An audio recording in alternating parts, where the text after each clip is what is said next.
నమస్కారం. టీవీ7 న్యూస్ కి స్వాగతం. ముందుగా ముఖ్యాంశాలు.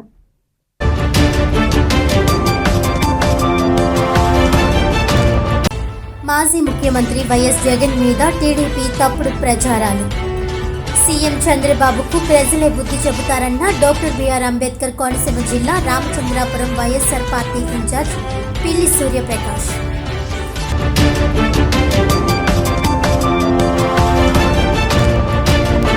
మహాశివరాత్రి ఉత్సవాలకు జిల్లా యంత్రాంగం పటిష్ట ఏర్పాట్లు. ఈ ఉత్సవాలలో సామాన్య భక్తులకు అత్యధిక ప్రాధాన్యత ఇస్తూ ప్రత్యేక దర్శనాల పాసులు నిలిపివేసినట్లు వెల్లడించిన కాకినాడ జిల్లా కలెక్టర్ షాన్మోహన్ సగిలి.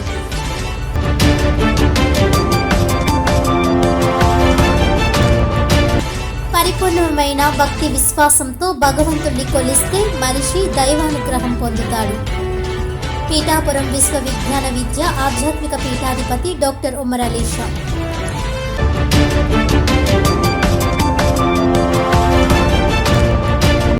ఇక డీటెయిల్స్ చూస్తే, మాజీ ముఖ్యమంత్రి వైఎస్ జగన్ మీద తప్పుడు ప్రచారాలు చేస్తున్న సీఎం చంద్రబాబు నాయుడుకు ప్రజలు బుద్ధి చెబుతారని డాక్టర్ బిఆర్ అంబేద్కర్ కోనసీమ జిల్లా రామచంద్రాపురం వైఎస్ఆర్ పార్టీ ఇన్ఛార్జ్ పిల్లి సూర్యప్రకాష్ అన్నారు.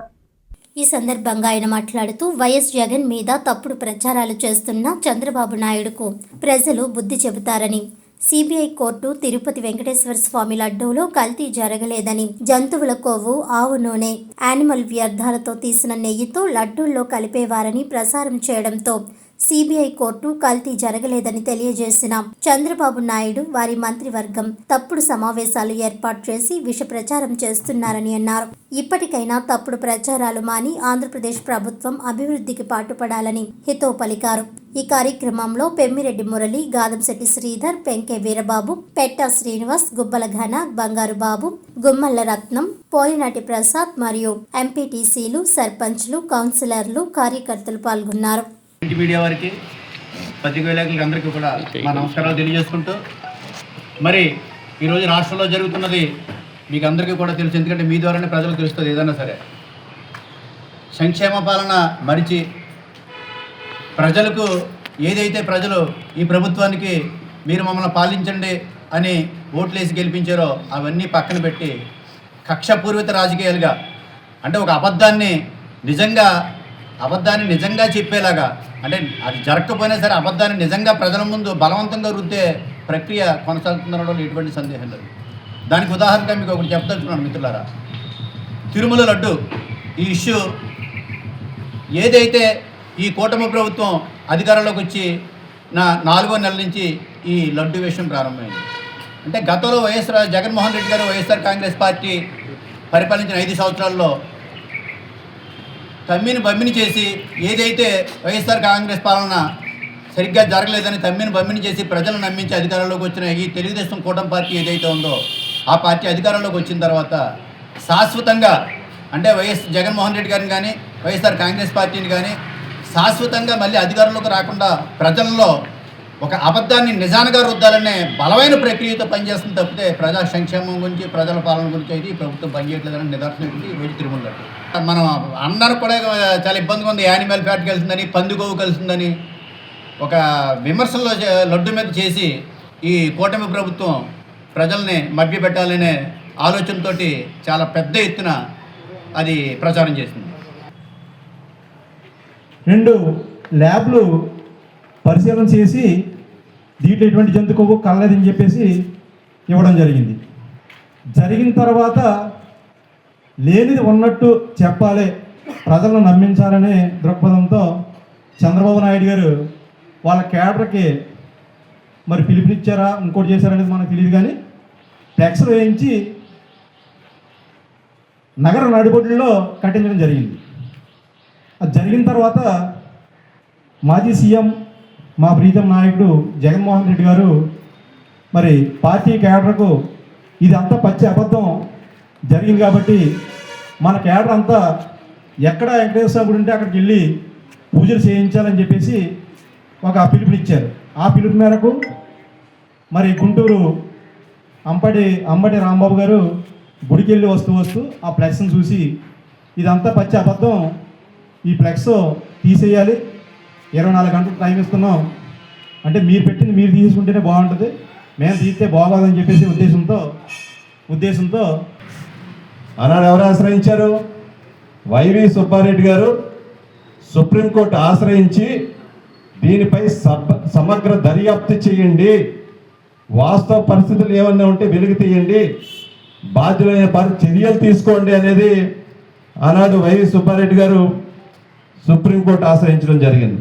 ఈరోజు తెలుగుదేశం ప్రభుత్వానికి ఏం పట్టట్లేదు. గడిచిన 20 నెలల నుంచి ఆలయాలపై అనేక రకాలుగా దాడులు చేస్తూ ఉంటున్నారు. మొన్ననే చూసాం మన నియోజకవర్గంలో ద్రాక్షార్మ భీమేశ్వర స్వామి ఆలయంలో కపాలేశ్వర శివలింగం ఎవరి హయాంలో జరిగిన ధ్వంసం? కూటమి ప్రభుత్వం, తెలుగుదేశం పార్టీ ముఖ్యమంత్రి నారా చంద్రబాబు నాయుడు గారు ముఖ్యమంత్రిగా ఉన్నప్పుడే ఆ ధ్వంసం జరిగింది. లేదా శ్రీశైలంలో గోడ కూలిందంటే ఎవరి హయాంలో జరిగింది? నారా చంద్రబాబు నాయుడు గారే అయింది. సింహాచలం దేవస్థానంలో గోడ కూలిందంటే ఎవరి హయాంలో జరిగింది? నారా చంద్రబాబు నాయుడు గారి హయాంలోనే జరిగింది. అదే సింహాచలం దేవస్థానం ప్రసాదంలో నత్త వచ్చింది, అది ఎవరి హయాంలో వచ్చింది? నారా చంద్రబాబు నాయుడు గారి హయాంలో వచ్చింది. నిన్ననే శ్రీకాళహస్తిలో శ్రీశైలంలోనే శివభక్తులపై లాఠీ చేశారు. అది అందరం కూడా చూసే ఉన్నాం. అదే ఎవరి హయాంలో చేస్తూ ఉన్నారు? నారా చంద్రబాబు నాయుడు గారి హయాంలోనే జరిగింది. కానీ చంద్రబాబు నాయుడు గారికి అయ్యేం పట్టవు, తన మాటే నగ్గాలి, వ్యవస్థలు ఏ రిపోర్ట్ ఇచ్చినా అది చెల్లదు అని చెప్పి ఏదో రకంగా వైఎస్ఆర్ కాంగ్రెస్ పార్టీని వైఎస్ జగన్మోహన్ రెడ్డి గారిని ఇరుకున పెట్టే ప్రయత్నం చేస్తూ ఉన్నారు. ఈరోజు గడిచిన 18 నెలల నుంచి చూస్తూ ఉన్నాం. మొట్టమొదట్లో ఆవు నూనె, జంతు కొవ్వు, పంది కొవ్వు లేదా చేప నూనె అన్నారు. ఈరోజు కొత్త పల్లెం అందుకుంటున్నారు. ఏకంగా బాత్రూంలో వాడే క్లీనర్స్ కెమికల్స్ ఏవైతే ఉన్నాయో అవి వాడి లడ్డూ తయారు చేశారన్నారు. మరి ఏది నిజం? చంద్రబాబు నాయుడు గారు చెప్పాలి ఇవన్నీ కూడా. అంటే ఏదో రకంగా ఈ తిరుమల లడ్డూని ఉపయోగించి జగన్మోహన్ రెడ్డి గారిని మభ్యపెట్టాలి, కనుమరుగు చేయాలనేది ఒక ఆలోచన తప్ప ఒక అర్థం లేని ఆరోపణలు చేస్తూ ఉన్నారు. ఆనాడు బోలేబాబా డైరీకి సంబంధించి 4 ట్యాంకర్లు తిరుమల తిరుపతి దేవస్థానంకి రావడం జరిగింది. అవన్నీ కూడా ఎవరి హయాంలో వచ్చింది? 4 ట్యాంకర్లు చంద్రబాబు నాయుడు గారు ముఖ్యమంత్రి అయిన తర్వాత ఆ బోలేబాబా డైరీకి సంబంధించి 4 ట్యాంకర్లు వచ్చినాయి. ఈ బోలేబాబా డైరీ ఎప్పుడు అనుమతులు తీసుకున్నారు? 2018లో అప్పుడు చంద్రబాబు నాయుడు గారు ముఖ్యమంత్రి ఉండగా తిరుమల తిరుపతి దేవస్థానానికి ఈ బోలేబాబా డైరీ నెయ్యి సప్లై చేయడానికి అర్హత కలిగి ఉన్నది అని చెప్పి చంద్రబాబు నాయుడు గారి ప్రభుత్వం ఉన్నటువంటి అధికారులే ఆనాడు బోలేబాబా డైరీకి సర్టిఫై చేసిన తర్వాత ఈ బోలేబాబా డైరీ తిరుమల తిరుపతి దేవస్థానం టెండర్లో పాల్గొనడం జరిగింది. మరి దీనంతా సూత్రధారి, పాత్రధారి ఎవరో? నారా చంద్రబాబు నాయుడు గారు.